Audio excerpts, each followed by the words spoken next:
How's it going, everyone? My name is Dylan, and behind me is my 2004 Toyota Tacoma TRD. I purchased this vehicle in January, and 10 months later, this is what it's turned into.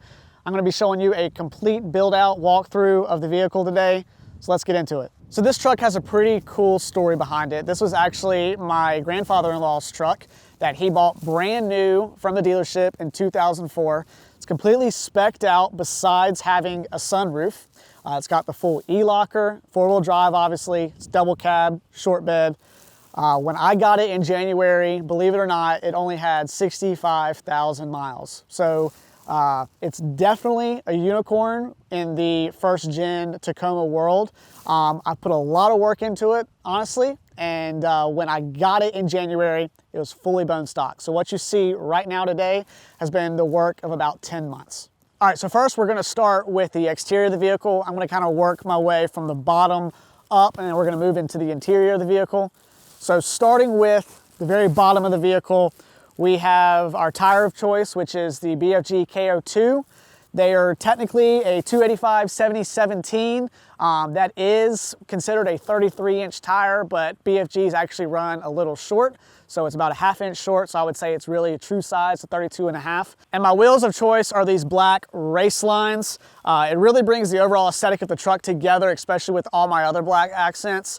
I thought about going to a bronze wheel, but I'm really glad that I went with a black wheel. They are not a true beadlock, even though they kind of look like a beadlock, but overall off-road capability is top-notch with these wheels. Suspension of choice, I went with a Icon Stage 5, so that's their front coilovers with the rear add-a-leaf, as well as adding Icon's upper control arms. They've been a great suspension to work with. It was really hard to get a hold of Icon products, so I had to wait quite a while, but I'm absolutely in love with how it performs off-road and even on-road. Another few suspension components that I've upgraded under here, I did do a diff drop just to help with my CV axles because that tends to break a lot on the first gen Tacomas, especially when you lift the vehicle more than 2.5 inches. I also do have extended CV axles under here. They're just the standard Napa ones because you can, when you break them, you can actually get them replaced for free from Napa. Lifetime warranty. That's kind of why I went with that. Finally, Overland vehicle designs I have for my sway bar links. These links are just forged, so they are a lot stronger, especially when being off-road with this vehicle. I actually just got back from a 3-week trip out to Montana with this entire build, and it performed flawlessly, had no issues with the suspension whatsoever. We'll walk to the back of the vehicle, and in the back, the suspension's a little bit different. I do have the stock leaf springs in this vehicle. I do actually have like a 2-inch shackle in the back, but then when I added the new coilovers in the front that lifted the vehicle about 3 inches, I did add Icon's add-a-leaf into it. And then I started adding all this weight into the back, including what my pull-out drawer system is in the back. We'll show in a little bit. And my vehicle sagged a lot. So I got a helper leaf, and that really didn't help much either. So finally I decided to go with the airbag system. I have the Firestone airbags under here as well, which basically alleviate all of the weight on the back of the vehicle and put them directly on the axles. One, that helps with a great ride. Two, when all of this stuff is off, because this is my daily driver, I'm able to take the air out of the bags. I'm able to just run with my leafs, and it's a great ride. One thing I forgot to mention with this vehicle, these vehicles are also known to having frame rot. When I got this vehicle from my grandfather-in-law, I did check with the Toyota dealership, and the frame was actually replaced with their recall back a few years ago when he still had the truck. So I got a brand new frame under here. It's in perfect condition, no rust whatsoever. We do live in the Southeast, so we don't really have to worry about salt roads at all, and so this frame actually stays in pretty good condition. Moving up to the front of the vehicle, there's a lot going on up here. Obviously, I had to remove the front bumper due to the larger tire size. They were really rubbing bad, so I had to kind of get rid of that. Ended up going with a trail gear bumper. This is a great bumper. It's tubular, and it's really low profile. I didn't want some beefy bumper on the front. I wanted something that was lightweight, that really didn't weigh down the front of the vehicle, especially with the engine that's in it. It's a V6, but Tacomas are known to be kind of sluggish and really take a long time to get up to speed, so I didn't want to put a ton of weight on the front. My father-in-law is a body mechanic and he has his own paint booth, so we were able to paint this gloss black. We also have a clear coat on it. This is actually a color that's used on like 69 Camaros, so it's a really good look. And then we did add a Smitty-built winch on the front. It's a 10K winch, synthetic rope. These headlights are aftermarket as well. I made them myself, where you put them in the oven, you bake them, you remove the old housing, and then you can put projectors in. These are from Retrofit Source. Great lights, really light up the road well. Then down below, we have just some Baja Design S1s, amber. They work really great off-road, just kind of lighting up the road in front of you. And then up on the hood, you'll see two Baja Designs XL Sports, and those are on CBI ditch mounts. Great lights as well. They will blind you when you turn them on at night. There's also some things going on under the hood. Obviously, we have the 5VZ FE V6 engine in here. It's one of the best engines that Toyota ever made for these trucks. We have a S-Pod system under here that runs all of my lighting for the entire truck. We also went ahead and dropped in an Odyssey battery. And then I also have just a bunch of wiring that runs to the back of the truck that connects into my second battery. That powers my fridge and all my other 12-volt accessories that are on the truck. I also added in these Spiker Engineering struts. That way when I open up the hood, it just stays up instead of me having to put up the rod and it gets in the way. And finally, I also added in just a Baja Designs work light under here. That way, if I ever have to do anything at night, I'm easily able to see. And it just stays there zip tied to the hood. Sometimes zip ties are the best way to do things. So there's a lot going on up top as well as in the back of the bed. So we're kind of just gonna work our way down. First up is the Prinzu Designs roof rack. I had to drill into the cab of my truck to be able to put this roof rack on. I know it's really nerve-wracking, but I just took my time and it looks absolutely amazing up there.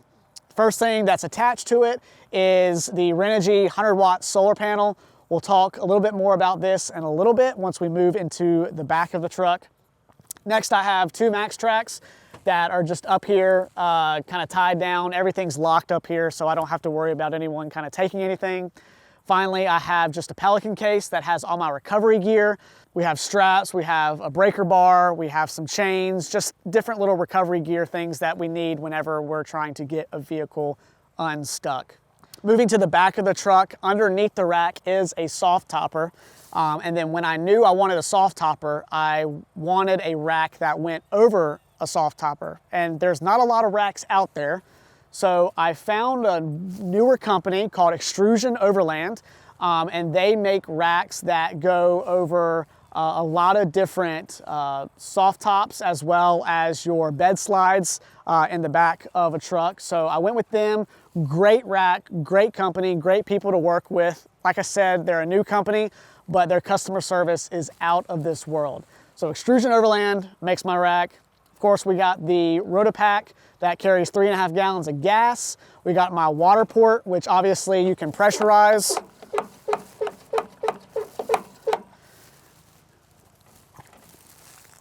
Take showers with. Since it's black, when the sun's out, sun's not out today, but when the sun's out, it'll heat this water up and you'll have a nice shower.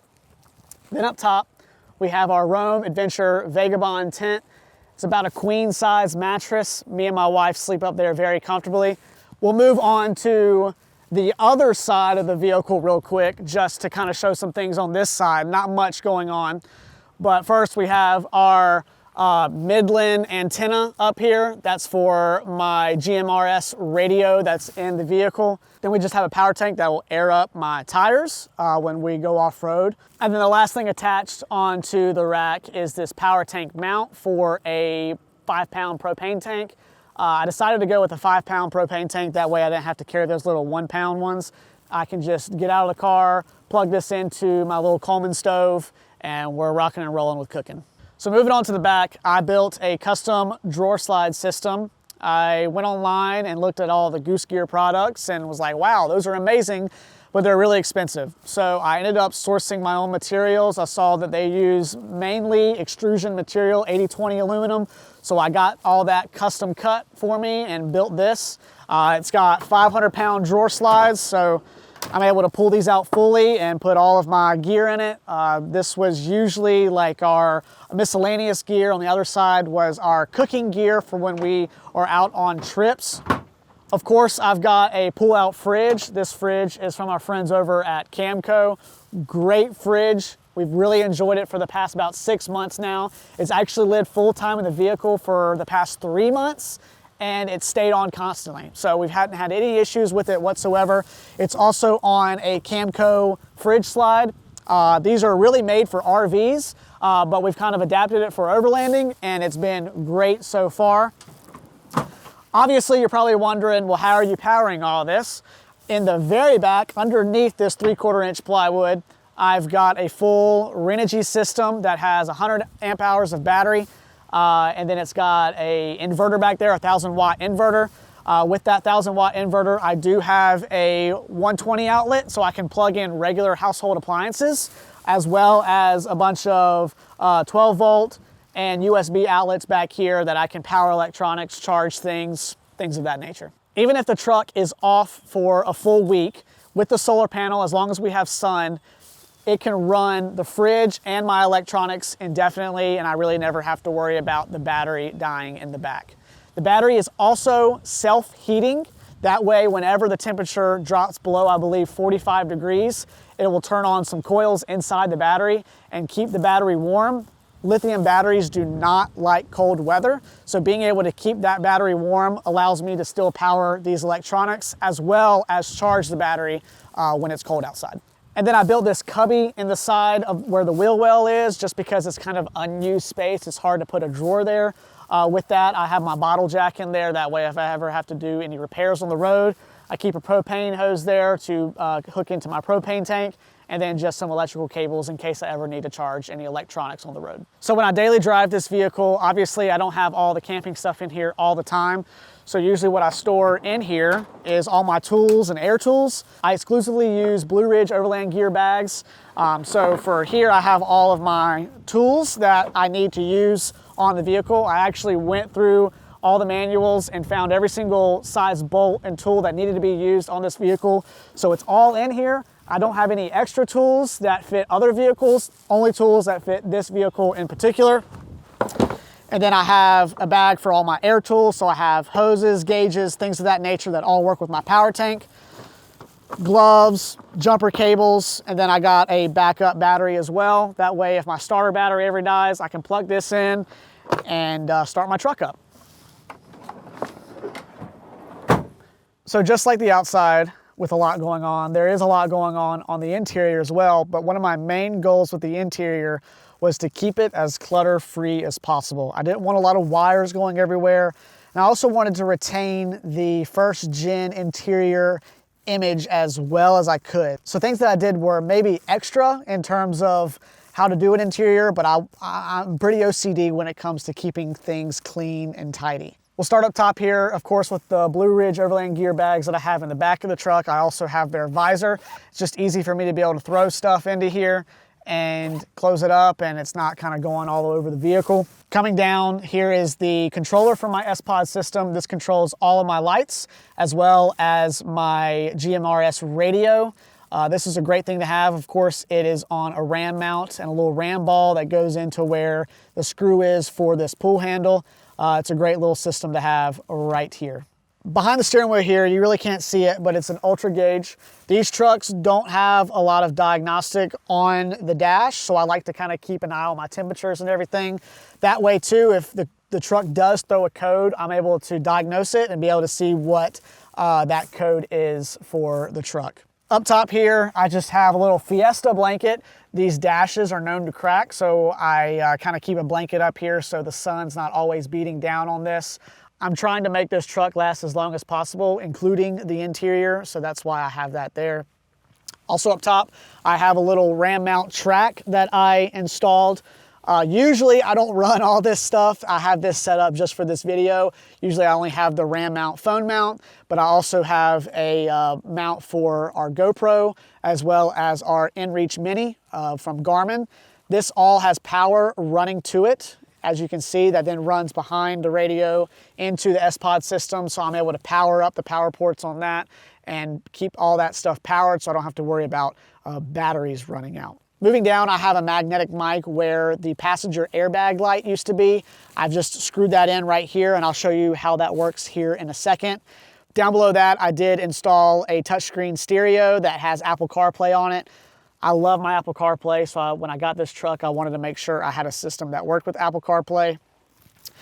Then farther down, I installed a USB outlet that fits perfectly. I 3D printed this, and this is where you plug in Apple CarPlay. Instead of having a wire that runs way out here, I wanted everything to be kind of flush. And then I also have an Ethernet port right here, and this works with my GMRS radio, which I will show you in a second as well. I also added in a cigarette outlet that has the voltage of my starter battery. That way I can keep an eye on voltage to make sure that my alternator is working just fine. For the seats, I did install Desert Does It seat jackers. These trucks are known for having terrible seats, so I was able to raise the seats up on the front about 2 inches, and that makes all the difference in the world. I did it for the driver and the passenger side. Going along with kind of keeping everything minimal inside of here, I did install my GMRS radio underneath the center console. This is also where I keep my microphone, and it's hidden in here. And then when I do want to use it, I just take this out, I plug it in to the Ethernet port that then runs back into my GMRS radio. There is a magnet on the back right here. I'm able to magnetize that. That way, I only need to have this out when I'm actually doing any off-road adventures. My daily driving, I don't carry this around because I'm not going to be using it when daily driving. I can pull it out, unplug it, put it back in here, close it up, and you would never even know that I had a radio in here. The last thing that I keep in here is just an extra radio all the time. That way, if someone's ever in the passenger seat and needs to get out, I can hand them a radio and then I can talk to them from inside the cab. That's pretty much it on the interior. Like I said, I have a lot going on, but I try to keep it as clean as possible because this is my daily driver. I don't want to be getting caught up in all these cables, and more importantly, I just want to keep that classic look of the first gen interior. So to wrap this up, there's only 3 more things that I need to do to this vehicle to make it perfect for me. And that is to add rock sliders to the side. I need to add full skids underneath, and I need to add a rear bumper that has a swing out tire carrier because I don't have a spare right now. I was out in Montana going on some trails, and I was very, very nervous about puncturing a tire. So I need to get a rear bumper put on to be able to carry a full spare back there. Other than that, that is basically the full breakdown of this truck. If you have any questions about anything that is on this truck, feel free to leave them in the comments below. I will make sure to answer them. What other type of content do you want to see? Let me know. See ya.